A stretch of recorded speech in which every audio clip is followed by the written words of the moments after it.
Friends, welcome to our channel. ఈరోజు ఒక కొత్త స్వీట్తో మీ ముందుకు వచ్చేసాను. చాలా త్వరగా అయిపోతుందండి. ఏంటి అనుకుంటున్నారా? లీటర్ పాలండి. లీటర్ పాలని ఫస్ట్ అయితే మనము ఒక నిమ్మకాయ ముక్కను వేసుకొని ఇలా విరగొట్టేసుకోవాలండి. క్లియర్గా పాలు అందులో ఉన్న నీరు పీసెస్గా సెపరేట్ అయిపోయాక ఇలా దోచుకొని ఇలా ముద్దలా తయారు చేసుకోవాలండి. చూడండి ఎంత స్మూత్గా అయిపోయిందో. ఇప్పుడు దీన్ని ఏం చేసుకోవాలో చూసేద్దామా. ఇప్పుడు వేరేగా వచ్చి ఫస్ట్ అయితే కప్పుడు పంచదార అయితే తీసుకొని ఒక గిన్నెలో వేసుకోవాలండి.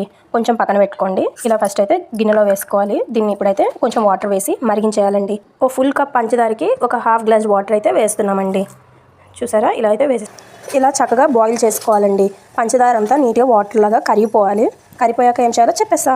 ఇప్పుడు ఒక యాలక్కాయని అయితే వేసుకోవాలండి. అది కరుగుతున్నప్పుడు చూరా ఇలా బాయిల్ అవుతుంది. చక్కగా ఇంకా వాటర్లో అయ్యే కొద్దీ మనం బాయిల్ చేసుకొని ఇలా తిప్పుకుంటూ ఉండాలండి.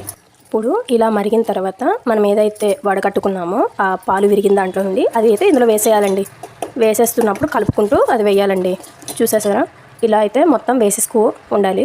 చక్కగా అది ఉడుకుతూ ఉంటుంది. చూసేయండి, మొత్తం అయితే వేసేస్తున్నాం. ఇలా పోసగా ఉన్నట్లే కలుపుకుంటూ ఉండాలి. మరీ మెత్తగా చేసేయకండి. ఇలా ఉడుకుతూనివ్వాలి. అలా పైన కలుపుతూ ఉండాలి. అప్పుడు పోసగా కలాకండ అనేది మంచి టేస్టీగా వస్తుంది. చూసేస్తూ ఉండండి. ఇలానే మీరు కూడా ఇంట్లో ప్రిపేర్ చేయండి.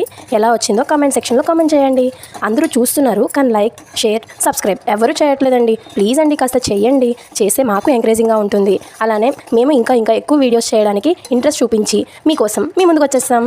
ఓకే అండి, చూసేసేయండి ఇంకా ఏమవుతుందో. ఇలా కలిపేసుకుంటూ ఉండాలి. ఫైనల్ రిజల్ట్ చూసేద్దాం.